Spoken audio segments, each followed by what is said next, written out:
Racial bias is a result of TV and film priming. The classification of race has played an integral role in the history and development of culture throughout United States history. Voting rights, human rights, workers' rights, and equality in general have all been scrutinized through a multiracial lens and have heard the call for equality.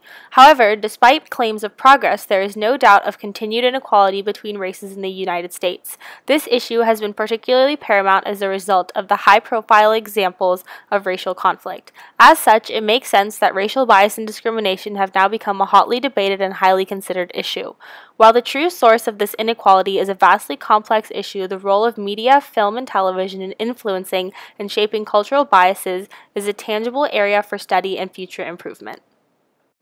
In recent history, television has come to the forefront of media and culture and plays an integral role in how children are raised, information is disseminated, ideas are circulated, and opinions are formed. The history of the representation of race in television is one that has evolved along with culture and has often neglected representation and portrayal of racial minorities, contributing to biases formed and discrimination in culture.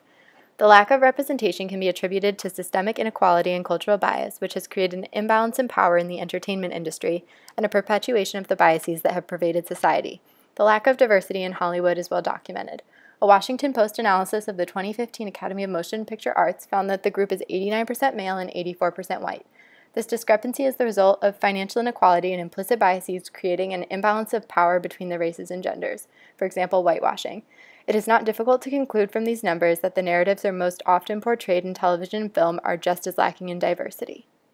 Recent studies have shown that while the quantity of minority representations has increased, the quality has not. For example, research presented in The Perceived Realism of African American Portrayals on Television shows findings based on reportings by students that African Americans on TV are more associated with negative traits, like personality characteristics, low achievement, stereotypes, and low occupational roles. With this being taken into account, Dr. Punyanant Carter took it a step further. The present study examined 412 undergraduate students to look at how true to life and accurate they felt such negative portrayals of African Americans were. Results revealed that TV viewers perceive the characteristics that African Americans portray on TV as true to life, showing that yes, TV can affect how viewers think about different races in general, and how this can contribute to viewers' opinions and biases. With all this cultural context, let's take a look at the neurobiology. Priming is an unconscious form of human memory concerning perceptual identification. Priming activates particular representations or associations in memory just before an individual carries out an action. Television and film is seen to act as a powerful primer to its viewers regarding automatic associations of different races and consequently plays an important role in racial stereotyping. As will be later discussed, TV and film content might be portrayed as harmless, but has the power to unconsciously prime attitudes and behaviors of its viewers, especially those that have high IAT scores and poor executive control. The prejudice network in the brain consists of the ventromedial and dorsolateral prefrontal cortex, the anterior cingulate cortex, the insula, the orbitofrontal cortex, and the fusiform face area, as well as the amygdala and striatum. This malleable interacting network of brain regions of race, emotion, and decision-making control how we perceive and categorize race and ethnicity, as well as the corresponding attitudes in society unintentionally.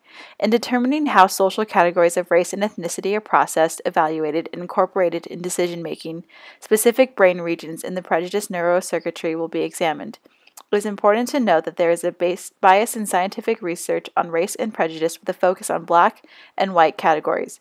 The Kirwan Institute for the Study of Race and Ethnicity implicit bias was defined as biases that affect our behavior but cannot be accessed by conscious thought. These biases can be formed by an individual's early life experiences, exposure to direct and indirect messages, and exposure to commonly held attitudes about social groups. Therefore, the media to which an individual is exposed has a profound impact on shaping their implicit biases. The amygdala is the brain region most discussed in studies of race because of its critical role in humans of emotional and fear learning and connections with the cortex. In terms of race, the amygdala appears to detect race stimuli. The emotional salience of race in American culture, represented directly and indirectly via television and film, leads to increased amygdala bold activity to outgroup race faces relative to in-group race faces in fMRI studies. Amygdala activation is correlated with implicit race preference measures, as discussed in Phelps's fMRI study exploring neural substrates of unconscious evaluation of black and white social groups. However, Phelps has discovered that increased amygdala responses to black faces were not produced when the black face was famous or well-liked, such as Morgan Freeman or Samuel L. Jackson. The increased presentation of black faces in popular television and film could thus help reduce amygdala activity in white viewers relative to black non-actor faces. TV and film, through representations, could be a powerful tool used to override automatic prejudice to specific social groups. The dorsal anterior cingulate cortex, or the ACC, activates when individuals experience conflict between impulses and intentional responses. The ACC engages executive control as it detects conflict, such as conflict between automatic racial biased impulses and culturally acceptable behavior. Ironically, cultural outlets such as TV and film that make claims of racial equality are complexly saturated with negative associations of Black Americans, activating the ACC. Working with the ACC, the dorsolateral prefrontal cortex implements control of unwanted, implicit racial associations. It produces self-control by top-down regulation of amygdala and striatum emotional responses in concerted action with the ACC. The dorsolateral prefrontal cortex can help inhibit implicit racial attitudes reinforced by TV and film, such as negative racial stereotypes of immigrants as low-wage workers. However, TV and film can challenge racial stereotypes by placing racial minorities in roles of power and importance, such as in Black Panther. The fusiform face area is important to rapid processing and recognition of faces, which is heavily influenced by race. Individuals are faster and more accurate at recognizing faces of in-group races. This is referred to as the other race effect. In-group faces will produce greater FFA activation as demonstrated by EEG recordings with activation as early as N200, creating a memory advantage. This explains why viewers will remember and identify actors of their same race more readily. Stereotyping thus becomes instantaneous. However, face perception is influenced by social identity. An ERP study of social categorization presented participants with faces of Muslims and non-Muslims in an evaluative priming task, while ERPs were measured and implicit evaluative bias was assessed. Strong identification with one's ethnic group and high social identity threat resulted in stronger differentiation of Muslims. This indicates implicit evaluation and influence from individual and contextual variables on face perception. National news thus carries significant responsibility in how it portrays a racial group. Evident as presenting Muslims as threatening on TV news can prime individuals for anti-Muslim sentiments. The ventromedial prefrontal cortex mediates empathy with in-group and out-group associations. Empathy has a strong in-group bias. For instance, viewing an actor of the same race experiencing pain will elicit higher ERPs, while viewing actors of different races will not create an empathetic response.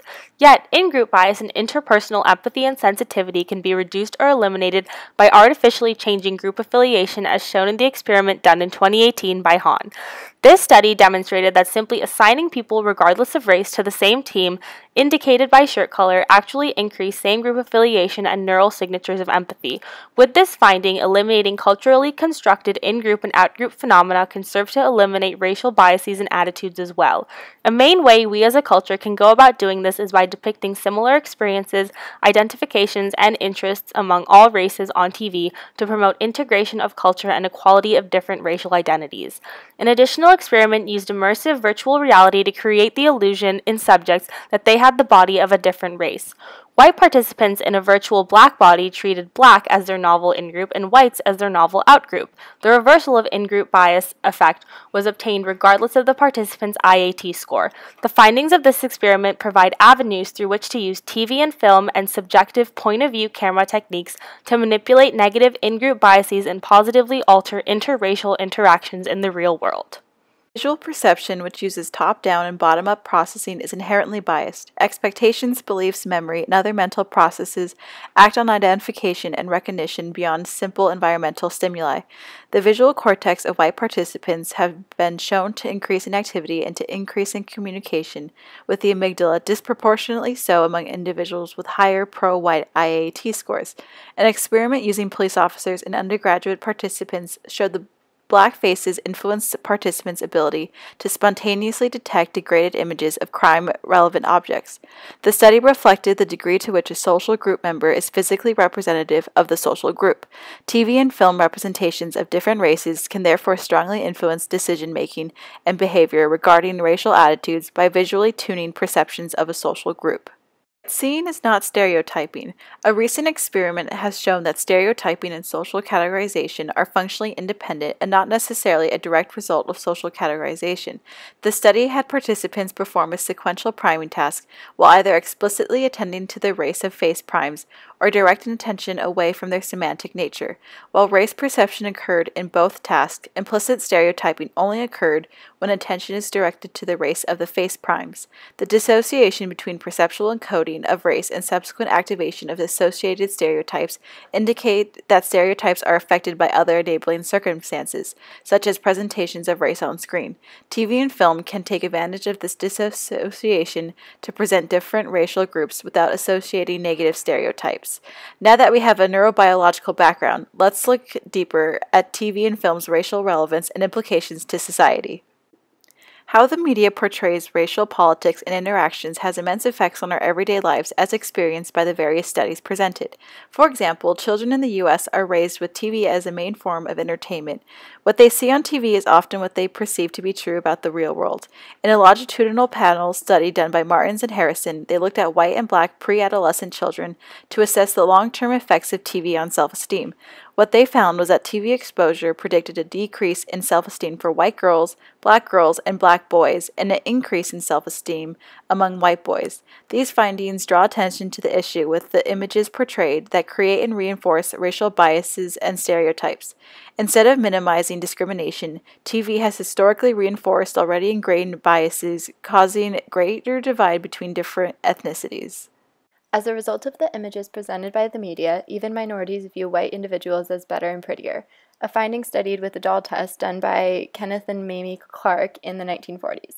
Although an older study, the findings are still relevant in today's culture as proven through scores on the IAT race breakdown. The doll study sought to examine young children's ratings of self-esteem by examining their reactions to and associations with certain dolls.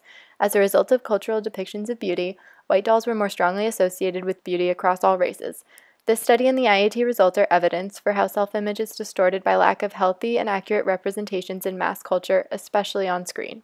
We have discussed that the depiction of characters is crucial in affecting how different races are viewed, but in his study, Weisbuch demonstrated that race bias could also be transmitted nonverbally, that the implicit biases of the actors influence the interpretation and therefore biases of the viewers. IAT results have demonstrated that all groups except African Americans were implicitly biased against African Americans. Therefore, interactions between actors and African American actors could negatively influence viewers' implicit biases through body language alone. This demonstrates the importance of representation in projects at all levels and the need for exclusively minority casts like the ones in Blackish and Fresh Off the Boat. As biases are formed and reinforced through consuming TV programming, schemas are formed and certain stereotypes become ingrained in our memories. Similar to the study presented in class done by Cohen in 1981 dealing with confirmation bias, just as a librarian was more likely to be remembered as wearing glasses and the waitress as more likely to be remembered as drinking beer based on a video presentation, so too can different races become more associated with violence and aggression than others. If television continues to perpetuate stereotypes of different races, they will become a part of our collective memories, with black people being more associated with poverty and violence, women being associated as weak, and Asian people being more associated as bad drivers, even when in reality they are not. This is how stereotypes are perpetuated and become a permanent part of perception. Understanding the role of media and the formation of implicit biases is imperative in order to combat racial bias. There is ample evidence of a pro-white bias in the United States and fostering of this bias by the media. With this knowledge, it is the responsibility of those in Hollywood to provide opportunities to diverse groups and increase representation. Shows like Atlanta, created by and starring African Americans, demonstrate that there is a market for everyone's stories. While this may be an obvious statement to some, profit drives production. In that way, it is also a responsibility of the viewer, especially the white consumer, to understand how media can influence their biases and then confront this by actively seeking out stories and shows representative of other groups. By increasing exposure to projects that do not just have stereotypical depictions of different races, the viewer is less likely to be biased as a result of the images presented on the screen and the biases of the actors themselves. This fosters the development of empathy, which is an important instrument in combating implicit bias. We must acknowledge our racial bias and the significant socio-cultural role of TV and film in deepening this bias in order to confront prejudice and learn to embrace the other.